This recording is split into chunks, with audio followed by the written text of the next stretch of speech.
నమస్కారం స్వామి. నమస్తే అమ్మా. స్వామి మీ పేరు? ఆమెళ్ళపల్లి సురేష్ శర్మ. అలాగే మనకి ఇక్కడ జడల రామలింగేశ్వర స్వామి స్థల పురాణం చెప్తారండి నాకు. ఇక్కడ స్వామివారిని త్రేతాయుగంలో పరశురాముడు ఒక చిన్న లింగం పెట్టుకొని తపస్సు చేస్తుంటే అతను తపశ్శక్తి వల్ల ఆ రోజు లింగం ఉద్భవించడం జరిగింది. తన చేతిలో ఉన్న గండగొడ్డలతోటి స్వామివారి ఊర్ధ భాగంలో ఒక కాటు ఉంటుంది. అప్పటి నుంచి లింగం పెరుగుదల ఆగితే అని చెప్తారు. జడల రామలింగేశ్వర స్వామి అంటే ఇక్కడ స్వామివారికి వెనక వైపుగా గీతల మాదిరిగా ఉంటాయి శివలింగానికి. అందుకనే జడల రామలింగేశ్వర స్వామి అంటారు. ఈ స్వామివారు ఆరోగ్య ప్రదాత. ఆరోగ్యం బాగలేని వాళ్ళు ఈ స్వామివారిని దర్శిస్తే వాళ్ళకి ఆరోగ్యం బాగుంటుందని భక్తులకు విశ్వాసం. ఎక్కడైనా మహాశివరాత్రి రోజు బ్రహ్మోత్సవాలు జరిగితే ఇక్కడ మాఘమాసంలో రథసప్తమి స్వామివారి బ్రహ్మోత్సవాలు 5 రోజులు విశేషంగా జరుగుతాయి. ఇక్కడ పరివార దేవతలు వచ్చేసి ఆంజనేయ స్వామి, ఈ క్షేత్రపాలకుడు కాలభైరవుడు. ఇక్కడ ఉపాలయాలు స్వామివారికి గోగర్భం అని ఉంటుంది. పూర్వకాలంలో ఈ ప్రదేశంలో నీళ్లు లేనప్పుడు ఆ గోగర్భంలో నుంచి స్వామివారికి జలం తీసుకొని వచ్చి అభిషేకం చేసేది. అదేవిధంగా 3 గుళ్ళని పైన ఆకాశలింగం అని ఉంటుంది. పైన ఆ ఆకాశలింగం స్వామివారి కైలాసగిరి పర్వతానికి దీనికి ఎలా ఉంటుందో ఆ మాదిరిగా ఇక్కడ స్వామివారి ఆకాశలింగం అనేది ఉంటుంది. ఇక్కడ స్వామివారికి ప్రతి సంవత్సరం మాఘమాస రథసప్తమికి జరగడం విశేషం అన్నట్టు. అదేవిధంగా పాంచానిక దీక్షతోటి 5 రోజులు విశేషంగా ఇక్కడ జరుగుతాయి. సంక్రాంతికి సేవ మీద అమ్మవారు పైకి వచ్చి అదేవిధంగా ఈ బ్రహ్మోత్సవాలు పునస్కరించుకొని మళ్ళీ సేవ మీదుగా కిందికి అమ్మవారి ఆలయంకి వెళుతుంది. ఇక్కడ పరివార దేవతలు వచ్చేసి ఆంజనేయ స్వామి, క్షేత్రపాలకుడు కాలభైరవుడు, గుట్ట కింద అమ్మవారి ఆలయం పార్వతీ దేవాలయం ఉంటుంది. ఇక్కడ చాలా విశేషంగా భక్తులు అమావాస్యకి, సోమవారం, మహాశివరాత్రికి, తొలి ఏకాదశికి, మహాశివరాత్రి రోజు విశేషంగా స్వామివారికి అభిషేకాలు, కింద అమ్మవారి కుంకుమార్చనలు, ఇదే విధంగా కోడ తిప్పి కట్టడాలు, ఈ విధంగా స్వామివారికి అనేక విధంగా స్వామివారి కొంగు బంగారమై అనేక విధంగా భక్తులు తమ ఒక్క కోరికలు కోరుకొని సజావుగా స్వామివారిని దర్శించుకొని వెళుతూ ఉంటారు. ఇది స్వామివారి చరిత్ర.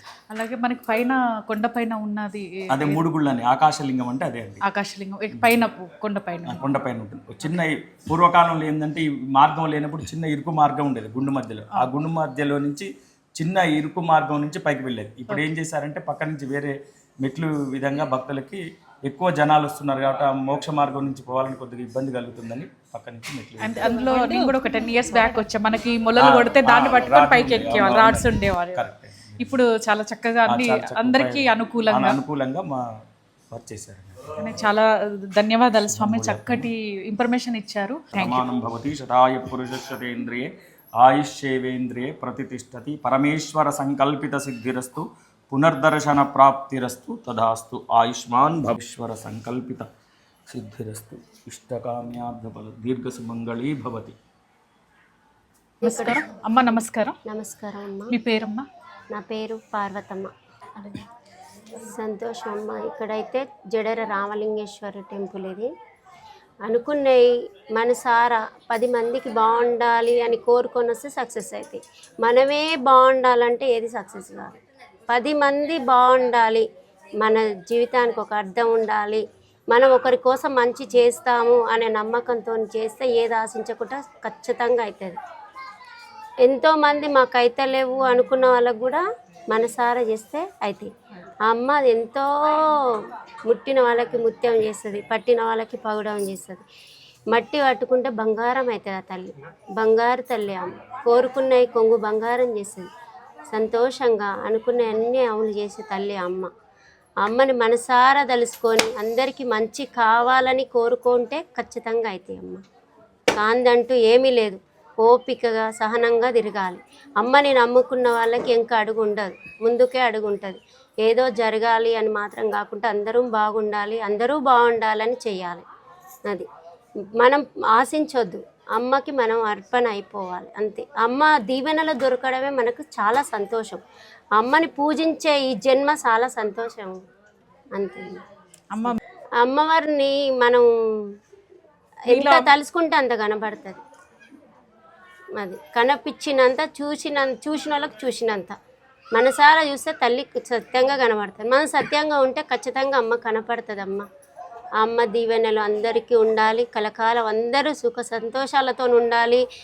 ఎవ్వరు ఎట్లాంటి కోరికలతో వచ్చినా ఆ రేణుక ఎల్లమ్మ తల్లి తీరుస్తూనే ఉండాలి. నేను ఇప్పుడు 30 సంవత్సరాల నుంచి తల్లి దగ్గరికి వస్తున్నా. నా ఊహ తెలిసింది తల్లి దగ్గర, నన్ను నడిపిస్తుంది తల్లి దగ్గర. ఏది లేకుండా వచ్చినా సంతోషంగా ఉన్నా, మట్టిలోనే పుట్టినా మట్టిలోనే కలిసిపోతాం. చాలా సంతోషం అండి. ఆ తల్లి దీవెనలు అందరికీ కలకాలం ఉండును గనక మీకు కూడా ఆ తల్లి ఆశీర్వాదం ఉండాలి. ఎప్పుడూ సంతోషంతో నవ్వుతూ ఆ తల్లిని మొక్కుకోండి, రండి. ఈ పేరు యాదమ్మ. యాదమ్మ. ఇక్కడ ఏంటమ్మా ఈ చెట్టుకున్న ప్రత్యేకత? దేవుడు దేవుడు ఎల్లమ్మ పరశురాముడు దేవుడు అంతే. ఇక్కడ నిల్చుండు. అయ్యకు ఆకులు బట్టి పూజలు చేస్తారు. ఆకులు సంతానం.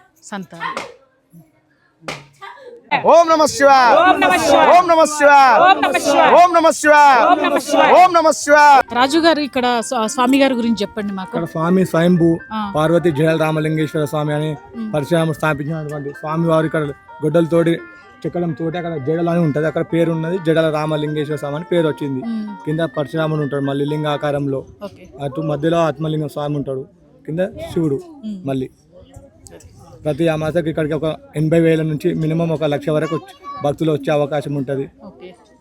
అంటే చాలా అంటే ఎవరికైనా ఆరోగ్యపరంగా బాగలేకపోతే ఇక్కడికి వచ్చి స్వామి వారిని దర్శించుకుంటారు. గుండం ఉంటుంది, గుండంలో చాలా పవిత్రం ఉంటుంది. అమావాస్య రోజు 3 రోజులు అక్కడ స్నానం చేసిన ఇలాంటి బాధలు రోగాలున్నా వెళ్ళిపోవడం జరుగుతుంది.